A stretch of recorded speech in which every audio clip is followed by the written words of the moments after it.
দেশবাসী দীর্ঘ ৭৫ বছর যাবৎ ইসলামের প্রথম কিবলা বাইতুল মুকাদ্দাসের পবিত্র ভূমি ফিলিস্তিনের মজলুম মুসলমানদের উপরে সন্ত্রাসী ইসরায়েল যে বর্বরতম আক্রমণ, নির্যাতন, গণহত্যা চালিয়েছে, গাজার মুসলমানদেরকে যেভাবে নিচ্ছিন্ন করেছে, এই বর্বরতম হত্যাকাণ্ডের মোকাবেলায় প্রতিবাদে আজকে বিশ্বব্যাপী মুসলমানরা ফুঁসে উঠেছেন।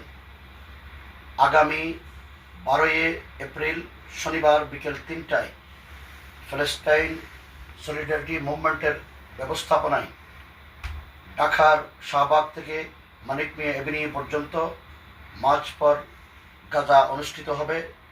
এই প্রতিবাদ মিছিলে আমি অংশগ্রহণ করব।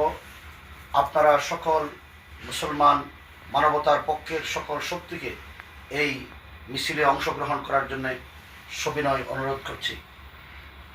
এই মিছিলে অংশগ্রহণ করে বিশ্ব মানবতার পক্ষে সন্ত্রাসী ইসরায়েলের বিরুদ্ধে এবং তাদের রাষ্ট্রসমূহের বিরুদ্ধে আমাদের ঘৃণা আমরা যেন প্রকাশ করতে পারি, সেই মিছিলে সকলে শরীক হন। আল্লাহ সবাইকে তৌফিক দান করুন।